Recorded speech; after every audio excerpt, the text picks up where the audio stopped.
പ്രദീപിന്റെ ആദ്യ ഫ്ലോപ്പ് സിനിമയായി മാറുകയാണ് നമ്മുടെ LIK എന്ന് പറഞ്ഞ സിനിമ. എന്തായാലും പടത്തിന്റെ ടോട്ടൽ വേൾഡ് ഒരു കളക്ഷൻ പരിശോധിക്കാം നമുക്ക് നിലവിലെ 26 ദിവസത്തെ. അതിന് പക്ഷേ ഇല്ലാതെ ഇത് കാണുന്നതാണ് മറക്കാതെ സബ്സ്ക്രൈബ് ചെയ്യുക. Stock series YouTube channel. LIK love insurance company ഒരു എക്സ്പെരിമെന്റൽ സിനിമയാണ് നമ്മുടെ LIK എന്ന് പറഞ്ഞ സിനിമ. SJ സൂര്യ, കീർത്തി ഷെട്ടി, അതുപോലെ തന്നെ നമ്മുടെ പ്രദീപ് എന്നിവരൊക്കെയാണ് പടത്തിലെ കേന്ദ്ര കഥാപാത്രങ്ങളായിട്ട് അഭിനയിച്ചത്. നമ്മുടെ അനിരുദ്ധയ്ക്കാണ് സിനിമയിലെ മ്യൂസിക് കമ്പോസിങ്. സിനിമയിലെ പാട്ടാണേലും സിനിമയുടെ ട്രെയിലർ ആണേലും അത്യാവശ്യം നല്ല എക്സ്പെക്ടേഷൻസ് ഉണ്ടായിരുന്നു. പക്ഷെ സിനിമയുടെ കഥയിലോട്ട് വരുമ്പോൾ പലർക്കും അങ്ങനെ ഇഷ്ടപ്പെട്ടിട്ടില്ല LIK എന്ന് പറഞ്ഞ സിനിമ.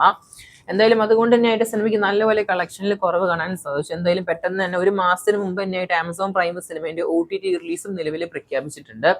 സിനിമ ഇന്ന് മുതൽ നിലവിൽ ആമസോൺ പ്രൈമിൽ പല ഭാഷകളിലായിട്ട് സ്ട്രീമിംഗ് ചെയ്യുകയാണ്. എന്തായാലും തമിഴ്നാട് കളക്ഷൻ തന്നെ ആരംഭിക്കാം നമുക്ക്. തമിഴ്നാടിന്റെ സിനിമയ്ക്ക് 37,90,00,000 കളക്ഷൻ കാണാൻ സാധിക്കുന്നത്. കർണാടകയിലെ സിനിമയ്ക്ക് 4,20,00,000. തെലുങ്കിലെ സിനിമയ്ക്ക് 9,76,00,000. കേരളത്തിലെ സിനിമയ്ക്ക് 70,00,000. റെസ്റ്റ് ഓഫ് ഇന്ത്യയിലെ സിനിമയ്ക്ക് അപ്രോക്സ് ആയിട്ട് 57,00,000. ടോട്ടൽ ഡൊമസ്റ്റിക് ആയിട്ട് ഇന്ത്യയിൽ നിന്ന് മാത്രം സിനിമ നേടിയെടുത്തത് 53,13,00,000 ഇനി ഓവർസീസ് കളക്ഷൻ പരിശോധിക്കാൻ നമുക്ക്. ഇന്ത്യന്റെ വെളിയിൽ ഓവർസീസിന് മാത്രം സിനിമയ്ക്ക് 11,30,00,000 കാണാൻ സാധിക്കുന്നത്. ഇനി സിനിമയുടെ ടോട്ടൽ വേൾഡ് വൈഡിലോട്ട് തന്നെയാണ്. പക്ഷെ വേൾഡ് വൈഡ് കളക്ഷന് മുമ്പ് തന്നെയായിട്ട് പടത്തിന്റെ ബഡ്ജറ്റ് ഒക്കെ നമുക്ക് പരിശോധിക്കാം. ബഡ്ജറ്റ് പരിശോധിക്കുകയാണെങ്കിൽ 95 കോടിയാണ്. അതുപോലെ തന്നെ സിനിമയുടെ വേൾഡ് വൈഡ് തിയേറ്ററിക്കൽ റൈറ്റ്സ് മേടിച്ച് ഓൾമോസ്റ്റ് 39 കോടിന്റെ മുകളിലായിട്ടാണ് കേൾക്കാൻ സാധിക്കുന്നത്. തമിഴ്നാട് ഓൾമോസ്റ്റ് ഷെയർ മാത്രം 17 കോടിയുടെ മുകളിൽ കാണുന്നുണ്ട് ഇതുവരെയായിട്ട്. പിന്നെ വേൾഡ് വൈഡ് ഷെയർ സിനിമയ്ക്ക് 30 കോടിനടുത്താണ്. തിയേറ്ററിക്കൽ റിക്കവറി നിലവിൽ 76%. ടോട്ടൽ ബഡ്ജറ്റ് റിക്കവറി വെറും 31%.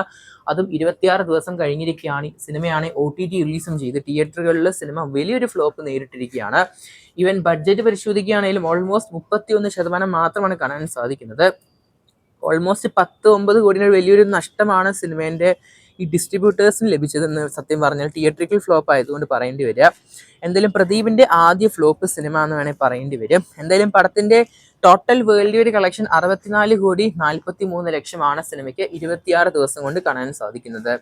എന്തായാലും സിനിമയുടെ ഫൈനൽ കളക്ഷൻ എന്തായാലും 2 ദിവസം കൂടിയും സിനിമ തിയേറ്ററിൽ റണ്ണിങ് ചെയ്യുമ്പോൾ ഒരു അപ്രോക്സ് ആയിട്ട് ഒരു 65-66 അവസാനിക്കാനാണ് വീണ്ടും ചാൻസ് കാണുന്നത്. എന്തായാലും പടത്തിന്റെ ഭാഗത്ത് നിന്ന് ഒഫീഷ്യൽ പോസ്റ്റേഴ്സിൽ ഓൾമോസ്റ്റ് 66 കോടി എന്നാണ് മെൻഷൻ ആക്കിയിരിക്കുന്നത്. എന്തായാലും കാത്തിരിക്കുന്ന ചെയ്യാൻ നമുക്ക് പ്രദീപിന്റെ അടുത്തൊരു നല്ലൊരു സിനിമയ്ക്കായിട്ട്. എന്തായാലും ഈ ഒരു സിനിമ വലിയൊരു ഫ്ലോപ്പിലോട്ട് പോയിരിക്കുകയാണ്. എന്തായാലും പടം OTT റിലീസ് വന്നിട്ടുണ്ട്. കണ്ടവരെന്തായാലും OTT അഭിപ്രായങ്ങൾ ഇൻബോക്സ് ചെയ്യപ്പെടുത്തുക. കാത്തിരിക്കുന്ന ചെയ്യാൻ നമുക്ക് കൂടുതൽ സിനിമകളിലെ ബോക്സ് ഓഫീസ് കളക്ഷൻ അപ്ഡേറ്റുകൾക്കായിട്ട്. അതിനു പക്ഷേ ഇല്ലാതെ ഇത് കാണുന്നവരാണെങ്കിൽ മറക്കാതെ സബ്സ്ക്രൈബ് ചെയ്യുക. Stock series YouTube channel.